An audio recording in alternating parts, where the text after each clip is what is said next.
Well, along with the death toll, the injury toll is also mounting. More than 450 people have been admitted to emergency departments across the state since Saturday.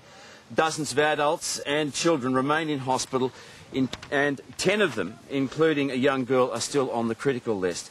Australia...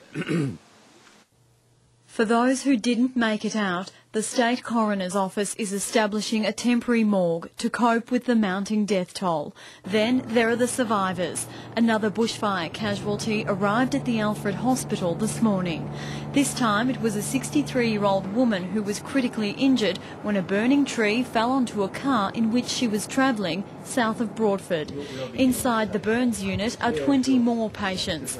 All were admitted within 24 hours, a record for the trauma centre. The classic burn patterns that we're seeing is mostly due to people who've been forced to run through flames or have been exposed to extremely high radiant heat temperatures.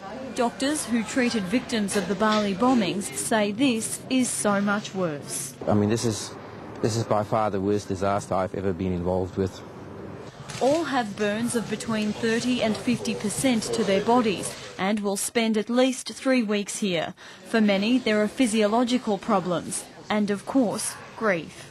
Not only do they have to cope with their own problem at the moment, but they also have to cope with the loss of their loved ones as well. It isn't just patients receiving care from the hospital, with so many of their loved ones being offered grief counselling and other support. They're confused and distressed at the moment and not knowing who of their friends and family are alive. Medical staff are confident most patients will survive, but say it will be a long road ahead, including many surgeries. That's prompted calls for blood, and there's been an overwhelming response, with a record 6,000 donors registering today. Erin Cassar, ABC News, Melbourne.